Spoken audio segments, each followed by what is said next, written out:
How did Warren Buffett turn $10,000 into $15 million? The old-fashioned way. He has no computer, no Quotron screen, only common sense and a set of strict principles. We'll look at the Buffett formula for investing. In August 1930, Omaha was enveloped in the shadow of the Great Depression. The sight of his father, Howard, returning home with a stack of account books after losing his job at the bank was young Warren's first encounter with the concept of financial resilience. The boy, who would hide in his father's study and pore over 1,000 ways to make $1,000 until the pages were dog-eared, could never have imagined that those simple principles of buying low and allocating resources rationally would one day become the fundamental logic shaping the world of capital. At the age of 6, he crouched in his garage, counting the cans of six-pack Coca-Cola. He made a 5-cent profit on each sale, which was about the price of an ice pop at that time. While his peers were busy collecting baseball cards, he was calculating selling 30 units a day would enable him to save enough money for a second-hand bicycle over the summer. This intuitive understanding of the compounding of small profits was like a seed sown in the ruins of the Great Depression, which would, decades later, grow into a towering tree of wealth. Warren, if I had given you $10,000 when I first met you, and I devoutly wish I had, I would have millions today. If you joined the partnership when we started in 1956, and when we disbanded it in '69, reinvested the proceeds in Berkshire, which was somewhat of a continuation, I think you'd have a little over $15 million now.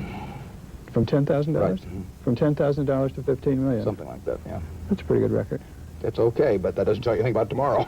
Well, let's talk about tomorrow. Could anyone do the same thing you did starting today? If they didn't try and do too much the first week, yeah. His first foray into the stock market at the age of 11 was his initial battle against the weaknesses of human nature. When the share price of City Service Company plummeted from $38.25 to $27, the boy in the classroom gripped his stock certificate tightly, the fruit of 3 months' earnings from his newspaper delivery job. Unlike other retail investors who panicked and sold at the market downturn, he held on until the price rebounded to $40. Later, when he learned that the stock had eventually soared to $200, he didn't feel regretful. Instead, he jotted down in his notebook, "Stock price fluctuations are mere market noise. The true value of an enterprise is the anchor that steadies the ship." This realization allowed him to make contrarian buys during the stock market crashes of 1987 and the financial crisis of 2008, putting into practice with real money the ironclad principle of be greedy when others are fearful.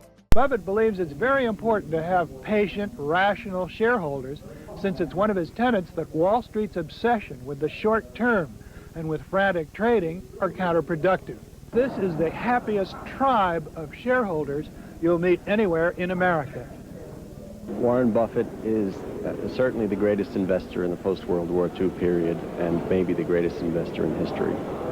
I think he has tremendous integrity and a very, very clear way of looking at the world. The superlatives could go on and on and on, and I'm not related. The true turning point came in the classrooms of Columbia University. When Benjamin Graham wrote Margin of Safety on the blackboard, the teenager who had once installed pinball machines in barbershops and earned $1.200 through a low-cost equipment plus profit-sharing model suddenly had an epiphany about the business world. However, Buffett didn't stop at the theory of cigar butt stocks. He noticed that those enterprises considered ruins by Graham could be transformed from picking up discarded cigar butts to collecting precious diamonds if they possessed irreplaceable competitive advantages, which he later termed the economic moat. To test this idea, he took 2 steps first. He spent $100 on a Dale Carnegie public speaking course, forcing himself to overcome his shyness and speak in public. This was his first investment in building a soft power economic moat. Second, after acquiring Berkshire Hathaway, he defied shareholder skepticism and resolutely transformed the failing textile mill into an investment platform, laying the foundation for the subsequent inclusion of economic moat enterprises like Coca-Cola and American Express. Buffett has achieved all this by sticking to those fundamental principles and by keeping things simple. Warren, you say you like to buy businesses. How do you know what a company is worth? I look for a business where I think I know what, in a general way, is going to happen. If you buy a bond, you know exactly what's going to happen. If it's assuming it's a good bond, a U.S. government bond, if it says 9% coupons, you know what the 9% coupons are going to be for maybe 30 years if it's a 30-year bond. Now, when you buy a business, you're buying something with coupons on it too, except the only problem is they don't print in the amount, and it's my job to print in the amount on the coupon. And some companies I feel capable of doing that with, and others I don't have the faintest idea. You seem to stay away from high-tech companies. You name 10 high-tech companies to me and ask me where they're going to be in 10 years or 10 months, and I don't have the faintest idea. So that would be exactly like buying cocoa beans or something. I just don't know what's going to happen. Do you ever really get a big hit just buying these predictable stocks? Yeah, you do, but not very often. If Graham provided him with the tools to buy cheap, Charlie Munger offered him the telescope to look further. At a lunch meeting in 1969, his partner remarked, "It's better to buy a high-quality enterprise at a reasonable price than a mediocre one at a low price." This statement transformed Buffett from a cigar but stock hunter into an enterprise sniper.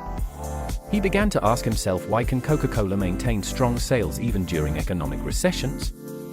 Why do customers become so reliant on American Express's credit card network? These reflections eventually crystallized into the core of his investment philosophy, seeking out those enterprises that could still turn a profit even if an orangutan were in charge of the CEO's office. In other words, companies with strong brands, economies of scale, or technological barriers, the so-called economic moat companies. The float from the insurance business was the invisible lever that enabled Buffett to build his wealth empire. When insurance policies flooded into National Indemnity Company, he saw not liabilities but long-term capital with zero cost. These funds, originally intended for claim settlements, were invested by him in companies like Coca-Cola and Apple, allowing time to work its magic of compound interest.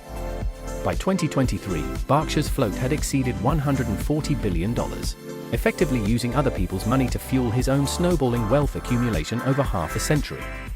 Really, being a sound investor really just requires a certain control of your temperament and the ability to know what you know and know what you don't know and occasionally act. And I don't see any reason why that goes with age. When you think I may give you an illustration in another few years, but so far it has no effect. I mean, in a sense, you keep accumulating a little more business knowledge as you go along, and that's a plus. There's been a lot of talk about the Silicon Valley culture.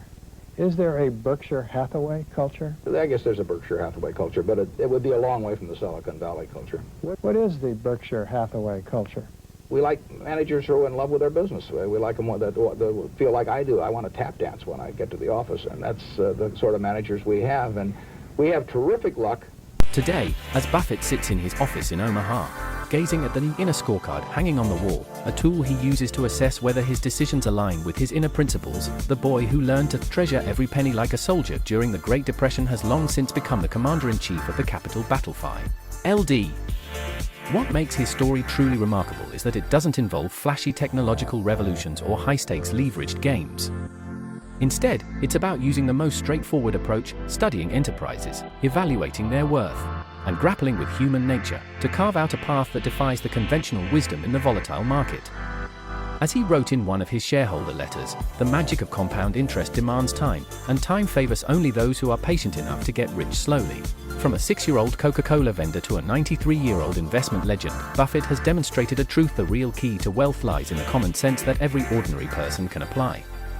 However, most people, in their pursuit of quick riches, forget that patience is the most powerful weapon at their disposal. This might be the ultimate lesson he leaves to the world when the tide recedes. Those swimming naked will be exposed, while those who take the time to pick up seashells one by one will eventually build their own magnificent pyramids.